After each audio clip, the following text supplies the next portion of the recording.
Hello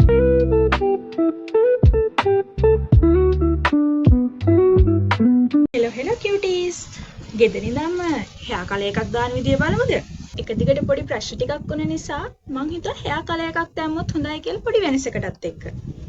මේක හරිම ක්‍රමය නෙවෙයි. මම first time තමයි ගෙදරින් color එකක් දාන්න හදන්නේ. මට හිතුණා මේක ඔයාලත් එක්ක share කරගන්න එක හොඳයි කියලා. පොඩි accident එකක් නිසා මගේ කකුල damage වෙලා තියෙන්නේ. ඒ නිසා මට සැලොන් එකට ගිහිල්ලා එක දිගට ටිකක් වෙලා ඉඳන් ඉන්න අමාරුයි. එක විදිහකට ඉන්න අමාරුයි. ඒ නිසා තමයි මම තීරණය කරේ වෙනසකටත් එක්ක ගෙදරින්ම කලයක කරත් හොඳයි කියලා. එහෙනම් අපි බලමු එක හරියයිද වැරදිද කියලා. ඉතින් අද මම ගත්තේ බෙලොස් එකේ hair color එක. මම ගත්තේ 8.5 light red කියන එක. මෙන්න මේ color එක තමයි ඒකේ තියෙන්නේ. මේක මම බෙලොස් එකක ගන්න හේතුව තමයි මේකේ color එකයි development එකයි දෙකම තියෙන නිසා. මේකේ price එක 550ක් උනේ. අපි බලමු මේක ඇතුලේ මොනවද තියෙන්නේ කියලා. ඉස්සරහම තියෙනවා instruction sheet එක. අඟට gloves තියෙනවා.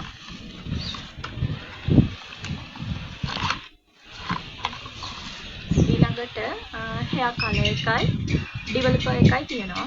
මේක 12% developer එකක් තියෙන්නේ. color එක තියෙනවා. ඔයාලා අනිවාර්යයෙන්ම instruction sheet එක කියවන්න.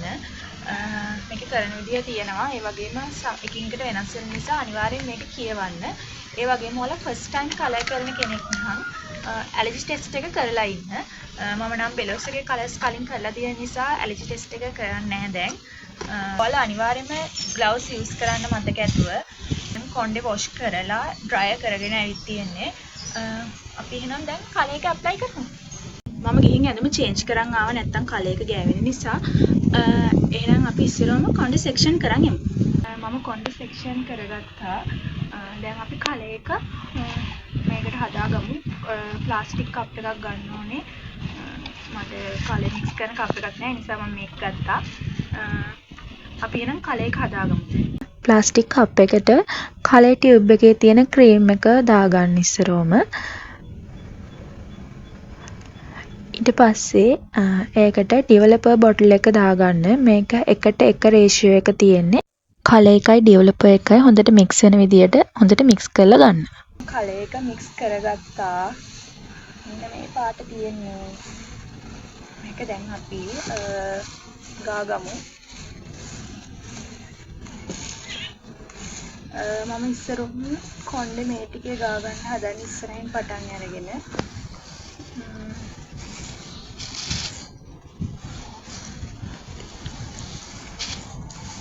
අපි දැන් ඉස්සරහම මේ ටිකේ ගා ගමු.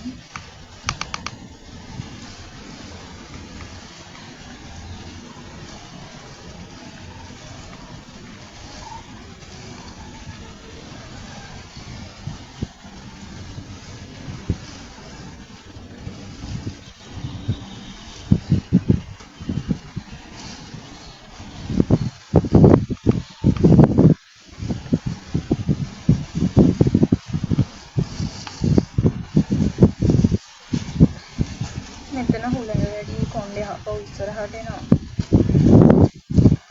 මේ විදිහට සම්පූර්ණ කොණ්ඩෙම ගා ගන්න ඕනේ. කියන්නේ ඔයාලා තීරු ගානවා නම් ඒ විදිහට නැත්තම් මුළු hair එකේම ගානවා නම් ඒ විදිහට එහෙම ගා ගන්න ඕනේ. මම ඉස්සරහ කෑලි ඉස්සරහම ගෑවේ. හොඳට මේ උඩයි යටයි දෙකෙන් හොඳට ගෑවෙන්න ගා ගන්න. මම මේ පැත්ත ගාලා ඉවර කරලා එන්නම්. දැන් අපි ගාගෙන තියෙන්නේ මම section බෙදලා line මේ විදිහට ගාලා තියෙන්නේ. ඒක වීඩියෝ කරගන්න බැරි වුණා. ඒ නිසා මම ගාලා ඉවර කරා. මම දැන් අර මම සම්පූර්ණ ක්‍රීම් එකම දාලා ගෑවේ කලර් එකේ ක්‍රීම් එකම. මේක දැන් ඉවරයි. චූට්ටක් තියෙනවා. මම ඒ ටික මෙන්න මේ ටිකේ ගා ගන්නවා. ඉස්සරහ පේන ටිකේ දෙපැත්තම ඒ ටිකේ ගා ගන්නවා.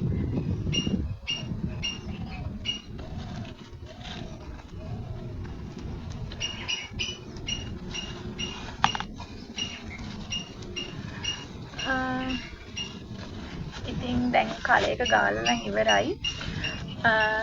අපිට විනාඩි 30ක් තියන්න තියෙනවා.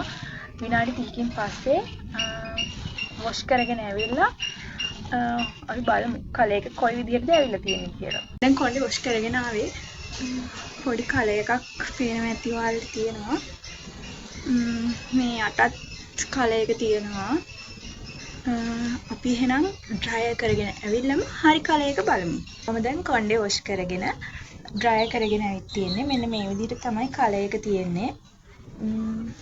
ඔයාලා මොකද හිතන්නේ? කලර් එක ඇවිල්ලාද ලස්සනයිද? හිතපු තරම් කලර් එක නැද්ද? ඔයාලා මොකද හිතන්නේ? මට නම් සැටිස් මං හිතපු විදිහටම කලර් එක තියෙනවා. ඉතින් ඔයාලට මොකද හිතෙන්නේ කියලා කමෙන්ට් කරගෙන යන්න. අන්තිම වෙනකන් මේ වීඩියෝ එක බලපු හැමෝටම thank you.